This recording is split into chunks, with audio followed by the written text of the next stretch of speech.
जय श्री राधे राधे दोस्तों, आप सभी का आपके अपने YouTube चैनल अध्यात्म भक्ति में बहुत बहुत स्वागत है।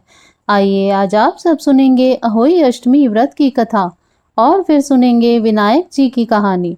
आप सभी भक्तों को अहोई अष्टमी व्रत की ढेर सारी शुभकामनाएं। अहोई अष्टमी का पर्व हर साल कार्तिक माह के कृष्ण पक्ष की अष्टमी तिथि को मनाया जाता है। इसे अहोई आठे भी कहते हैं। इस दिन महिलाएं संतान की दीर्घायु और अच्छे स्वास्थ्य के लिए निर्जल व्रत रखती हैं, जिसका पारण तारों को अर्घ देने के बाद किया जाता है। ज्योतिष शास्त्र के अनुसार अहोई अष्टमी के दिन माता पार्वती का अहोई स्वरूप में पूजन किया जाता है। इससे देवी प्रसन्न होती हैं और संतान को खुशहाल जीवन का वरदान देती हैं। अहोई अष्टमी का व्रत संतान की सुरक्षा, सुखी जीवन के लिए रखा जाता है। इस दिन माताएं निर्जल व्रत रखती हैं। अहोई अष्टमी का व्रत चौथ के 4 दिन बाद और दीपावली के 8 दिन पहले होता है। इस व्रत में अहोई माता का पूजन किया जाता है। रात में तारों को अर्घ्य देकर अपने व्रत का पारण किया जाता है।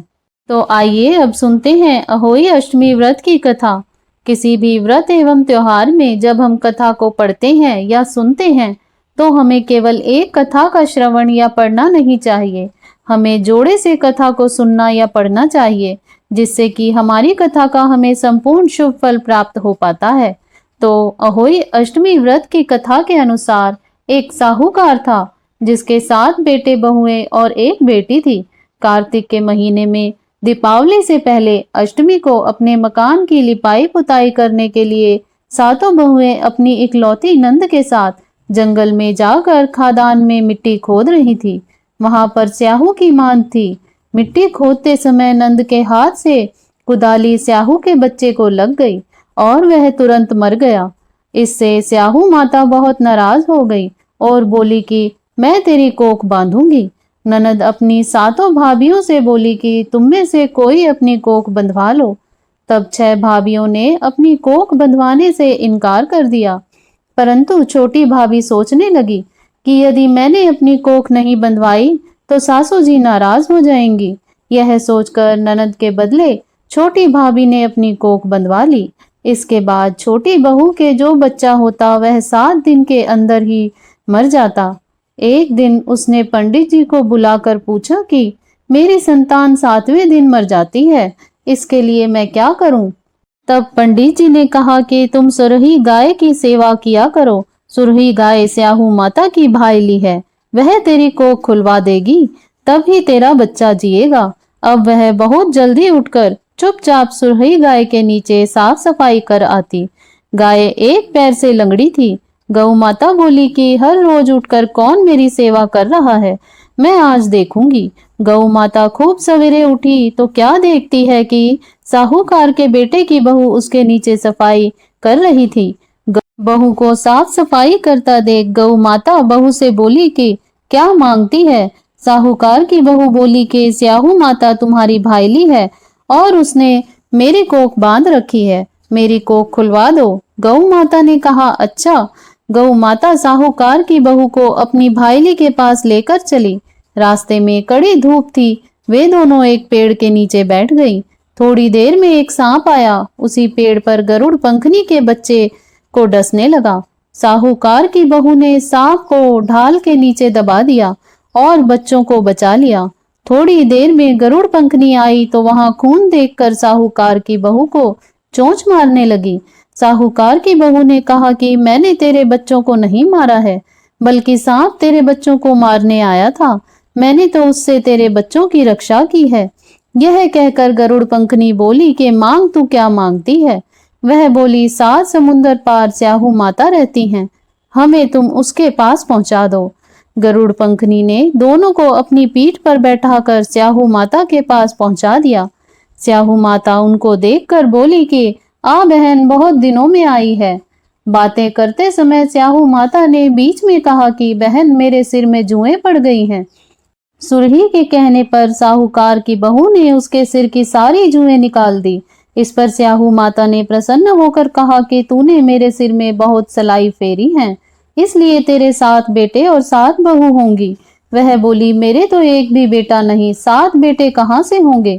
स्याहू माता बोली, वचन दिया है, वचन से फिरूं तो धोबी के कुंड में कंकड़ी हूं। साहूकार की बहू बोली कि मेरी कोख तो तुम्हारे पास बंद पड़ी है। यह सुन स्याहू माता बोली कि तूने तो मुझे ठग लिया। मैं तेरी कोख खोलती तो नहीं, पर अब खोलनी पड़ेगी। जा, तेरे घर में तुझे 7 बेटे 7 बहुएं मिलेंगी। तू जाकर 7 उद्यापन करियो, 7 अहोई बनाकर 7 कड़ाही करियो। वह लौटकर घर आई तो वहां देखा कि 7 बेटे 7 बहू बैठी हैं। उसने 7 अहोई बनाई, 7 उद्यापन किए, 7 कड़ाही करी। शाम के समय जेठानियां आपस में कहने लगी कि जल्दी जल्दी धोख पूजा कर लो, कहीं छोटी बच्चों को याद करके रोने ना लगे। थोड़ी देर में उन्होंने अपने बच्चों को कहा कि अपनी चाची के घर जाकर देख कर आओ कि आज वह अभी तक रोई क्यों नहीं। बच्चों ने आकर कहा कि चाची तो होई बना रही है, खूब उद्यापन हो रहा है। यह सुनते ही जेठानियां दौड़ी दौड़ी वहां आई और आकर कहने लगी कि तूने कोख कैसे खुलवाई। उसने कहा, तुमने तो कोख बंधवाई ही नहीं। तो मैंने कोख बंधवा ली थी, परंतु अब स्याहू माता ने दया करके मेरी कोख खोल दी है। स्याहू माता जैसे साहूकार के बेटे की बहू की कोख खोली, वैसे ही हमारी और सब परिवार की बहुओं की कोख खोलती जाना। कहता की सुनता की, हुंकार भरता की। इसके बाद विधायक जी की कहानी भी कह सुन लेते हैं। विधायक जी की कहानी के अनुसार एक बार विधायक जी महाराज एक चुटकी में चावल और एक में दूध लेकर घूम रहे थे और कह रहे थे, कोई मेरी खीर बना दो। एक बुढ़िया माई बोली, ला मैं खीर बना दूं। वह एक कटोरा ले आई। तब विधायक जी बोले कि बुढ़िया माई, कटोरा क्यों लाई हो, भगोना ला कर चढ़ा दो। बुढ़िया माई बोली कि इतने बड़े भगोने का क्या करेगा, कटोरा ही बहुत है। विधायक जी ने कहा कि तू चढ़ा कर तो देख। बुढ़िया माई ने भगोना चढ़ा दिया और चढ़ाते ही वह दूध से भर गया। फिर विधायक जी ने कहा, मैं बाहर जाकर आता हूँ, तो तू खीर बनाकर रखियो। खीर बनाकर तैयार हो गई, परंतु विधायक जी महाराज नहीं आए।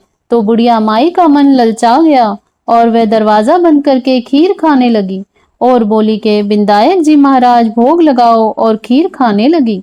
इतने में विधायक जी आए और बोले, बुढ़िया माई खीर बना ली। बुढ़िया माई बोली, हाँ, तुम आकर जीम लो। विधायक जी बोले, मैंने तो जीम लिया, जब तो जीमने लगी तभी मैंने भोग लगा लिया था। तब बुढ़िया माई बोली कि तुमने तो मेरा पर्दा हटा दिया, परंतु किसी और का पर्दा मत हटाना। तब विधायक जी महाराज ने खूब धन दौलत से उनके घर को भर दिया। हे विधायक जी महाराज, जैसे बुढ़िया माई को दिया वैसे कहते सुनते अपने सब परिवार को देना। तो बोलिए प्रेम से, अहोई माता की जय, सर्व देवी देवताओं की जय, भगवान भोलेनाथ की जय। तो आशा करती हूँ आपको यह जानकारी अच्छी लगी होगी। ऐसे ही ज्ञानवर्धक जानकारियां प्राप्त करते रहने के लिए, व्रत पूजा आदि के बारे में जानने के लिए, कथा को श्रवण करने के लिए, यदि आप चैनल पर पहली बार आए हैं तो चैनल को सब्सक्राइब कर लें, ताकि आने वाली वीडियो की नोटिफिकेशन आपको समय से मिलती रहे। वीडियो को लाइक करें, शेयर करें। सुखी रहें, स्वस्थ रहें। जय श्री राधे राधे।